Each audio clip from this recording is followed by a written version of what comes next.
मातुल, आप अभी तक यहाँ हैं? आचार्य आपकी प्रतीक्षा कर रहे हैं। और तुम यहाँ क्या कर रहे हो? मैंने तो तुमसे कहा था ना कि जब तक मैं लौट कर ना आऊं तुम आचार्य के पास ही बैठो। किंतु ये भी तो कहा था कि आचार्य विश्राम कर चुके तो आपको सूचना दे दूं। ये भी कहा था, किंतु वो भी तो कहा था। अरे ये कहा तुम्हें याद रहा और वो नहीं। किंतु मातुल। किंतु क्या? मातुल मूर्ख है? नहीं, तुम तो मातुल को मूर्ख ही समझते हो ना? नहीं मातुल। नहीं तो फिर अच्छा मैं मूर्ख नहीं तो तुम तो निश्चित ही मूर्ख हो। अच्छा बताओ क्या कहा आचार्य ने? उन्होंने कहा है कि वे आपके साथ इस सारे प्रदेश में घूमना चाहते हैं, जिस प्रदेश ने कालिदास की कविता को जन्म दिया है। कालिदास की कविता? मुझे तो समझ में नहीं आता कि इतने बड़े आचार्य को इस कविता में भला क्या विशेषता दिखाई। अरे ये व्यक्ति जिसे साधारण लोक व्यवहार तक का तो ज्ञान नहीं और तुम उससे लोक नीति कहती हो। आप हिरण्य शिशु को गोद में लिए घर की ओर चले आ रहे थे। मैंने इन्हें बाहर से ही देख लिया और फिर मैंने प्रार्थना की कि हे कवि कुलगुरु, ये समय इस रूप में घर जाने का नहीं है। उज्जैनी से कोई बड़े आचार्य आए हैं, ये सुने और वापस लौट गए, जैसे रास्ते में कोई सर्प देख लिया। मलिका, मातुल के लिए अंदर से आसन ला दो। नहीं, मुझे आसन नहीं चाहिए। आचार्य मेरी प्रतीक्षा कर रहे हैं। और फिर मैंने कहा कि हे कविवर्य, आचार्य आपको अपने साथ उज्जैनी ले जाने के लिए आए हैं। वहां पर राज्य की ओर से आपको सम्मानित किया जाएगा। फिर ये रुके और मेरी और अंगार भरी दृष्टि से देखते हुए कहा कि मैं राज की मुद्राओं से कृत होने के लिए नहीं। अरे ऐसे कहा मानो राज की मुद्राएं उनके मिलन में भूली जा रही हूं। कहा और चल दिए। अरे मेरे लिए तो धर्म संकट खड़ा हो गया कि अनुनय करता हुआ इनके पीछे पीछे भागो या फिर अभ्यागतों को देखो। अब इस निक्षेप से कहकर आया था कि आचार्य के पास बैठता, यह भी धुरीहीन चक्र की तरह मेरे पीछे पीछे चला है। किंतु मातुल, मैं तो समाचार देने आया था। आपने समाचार दिया, उसके लिए धन्यवाद। बहुत। आप यहाँ हैं और अभ्यागत वहां बैठे। अब एक काम कीजिए, वो कवि कुल शिरोमणि जहां कहीं भी हो ना, उन्हें ढूंढ कर लाए। अरे हमारा तो कर्तव्य बनता है कि वो जैसे भी हो उन्हें आचार्य के सम्मुख प्रस्तुत करो। और एक तरफ तो जी करता है कि वो कहीं भी दिखाई दे ना, उन्हें चोटी में बांध कर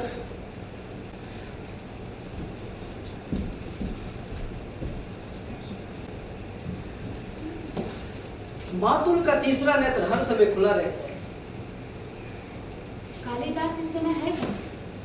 कालिदास इस समय जगदम्बा के मंदिर में है। आपने उन्हें देखा है? हाँ, देखा है। परंतु आपने मातुल से तो नहीं कहा। अरे मैं नहीं चाहता कि मातुल इस समय वहां जाए। क्यों?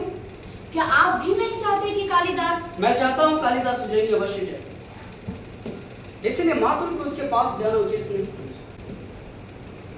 मातुल के अपने मुंह के शब्द बोलने में ऐसा रस प्राप्त होता है कि वे बोलते ही जाते हैं, परिस्थितियों को समझना ही नहीं चाहते।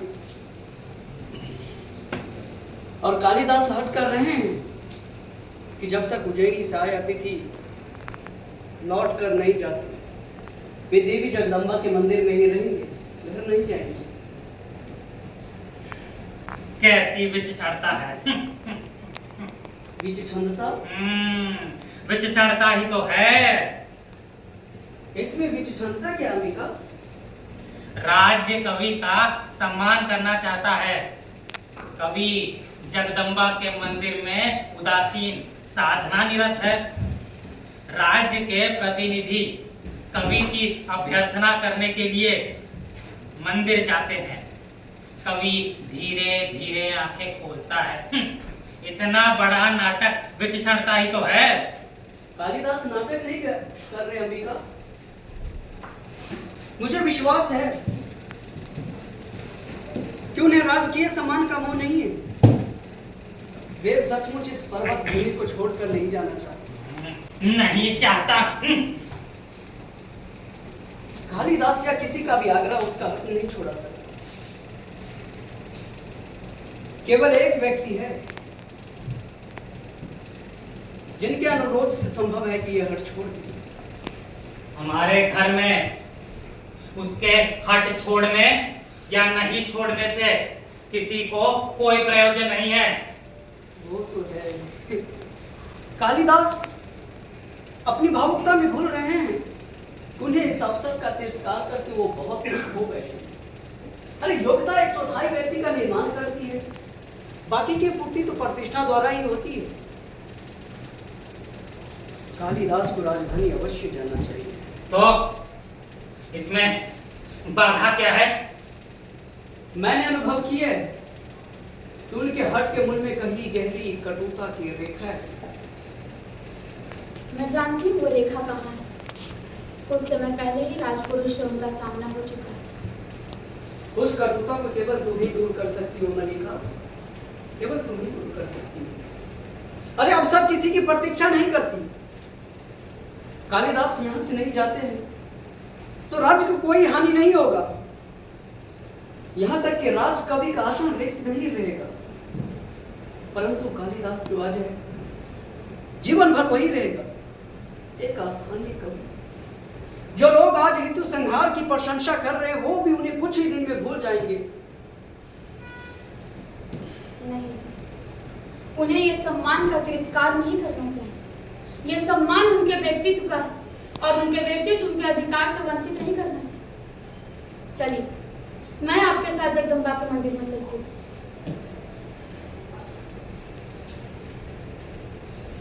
मलिका, माँ, क्या मुझे एक बाहर के व्यक्ति के सामने कहना होगा कि इस वक्त मैं तुम्हारा वहां जाना ठीक नहीं समझती?